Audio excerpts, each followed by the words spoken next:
এমন একটা মামলা ফাঁসানো হয়েছে, খুনের মামলা ফাঁসানো হয়েছে নিজের বুদ্ধি একটা।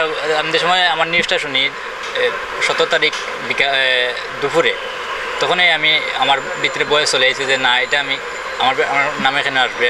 সাথে সাথে আমি আমার দোকান মালিক বড় ভাইয়ের সাথে মাতিয়ে আমি জিডি একটা করছি। আমার ওই ফেসবুক আইডির মাধ্যমে আমার ধরে নেওয়া হয়। আমার যে পারভেজ আহমেদ একটা ফেসবুক আইডি আছে, ওইটা থেকে ছবি নিয়ে আমার ছবি ফেসবুকে আপলোড দেওয়ার পরে ওইটা তারা আমি অনেক রকম ট্রাই করি যে তার সাথে কন্ট্যাক্ট করার জন্য। তারা আমার সাথে কন্ট্যাক্ট করে নাই, উল্টা তারা আমার হুমকি দেয়। এরপরে আমি থানায় একটা জিডিও করি, কোতোয়ালি থানায়। জিডিওর বাদে আমি আমার নর্মালি কাজ করতেছি। শনিবারে আমি বাসার থেকে দোকানে আসছি, দোকানে আসার বাদে হঠাৎ করে রেব এসে আমারে ধরছে।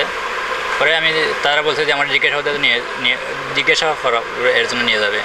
আমি তাদের সাথে গেছি, যে আমি বলছি যে আমার একটু সময় দিন, আমি আপনার নির্দেশ প্রমাণ করতেছি। তারা আমার তেমন সময় দেয়নি, নিয়ে গেছে। আমার বলতে যে তুষারতার প্রথম আসামি নাকি আমি, এর জন্য নিয়ে গেছে। আমি তার সাহস হয়ে গেছি, আমার কোনো, কারণ আমি তো নির্দোষ, আমি বুকের সাহস আছে, এর জন্য আমি তাদের সাথে গেছি। যাওয়ার বাদে দেখি যে অন্য ঘটনা, যে তারা আমার জিজ্ঞাসা করার জন্য নেই, তারা আমার হইটা এয়ারপোর্ট থানায় দিয়ে দেয়। তুষারকে চিনিও না, আমি এটা সবাইকে বলছি, রেবকে বলছি, আমার জিডিতে উল্লেখ করা আছে যে আমি তুষার নামে কাউকে চিনিও না, যারা কোনো হচ্ছে তাদেরকেও চিনি না। পারি আমাকে অসৎ উদ্দেশ্যে আমাকে ফাঁসানোর চেষ্টা করছিল।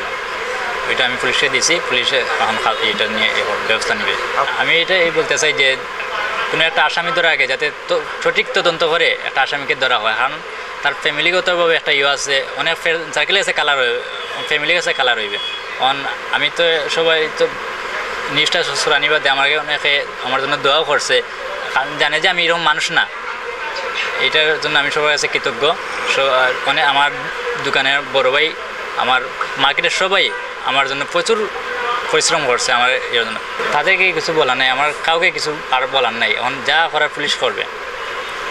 ওসি স্যার বলছে তুমি আর কোনো টেনশন নাই, তুমি এবার সসম্মানে তোমার মুক্তি দিছি, তুমি যাও। আর যারা তোমার নামে পুশ করছে তাদের ব্যবস্থা আমি নিব। কমিশনার সাহেব আমাকে দুঃখ প্রকাশ করছেন, আরও স্যার ছিলেন, আমাকে বুকে জোড়াই নিয়ে বুঝে তারা আমার কাছে বলছে ভাই তোমার কাছে আমরা দুঃখিত, আমরা তোমার লাগে যতটুকু করার করছি, এখন তোমার আমি মুক্তি করে এসেছি, আর তোমার উপরে কোনো নাই আমাদের। এরপর তারা স্যার আমার দেখে অনেক কিছু জিজ্ঞাসা করে।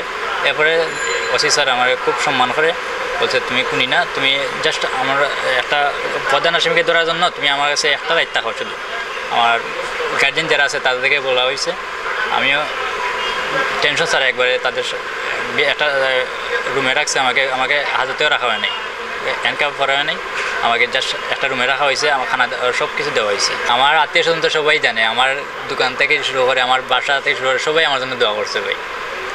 কারণ আমি এরকম ছেলে না যে আমি কোনো সাথে এখন মতো আমি আমার 25-26 বছর চলে, আমি এখন মতো রাজনীতিতে যুক্ত না, আমার সবাই জানে। আমার উপরে একটা জিনিস হয়ে গেছে, অন্যজনের উপরে না হোক, এটাই চাই আর কি।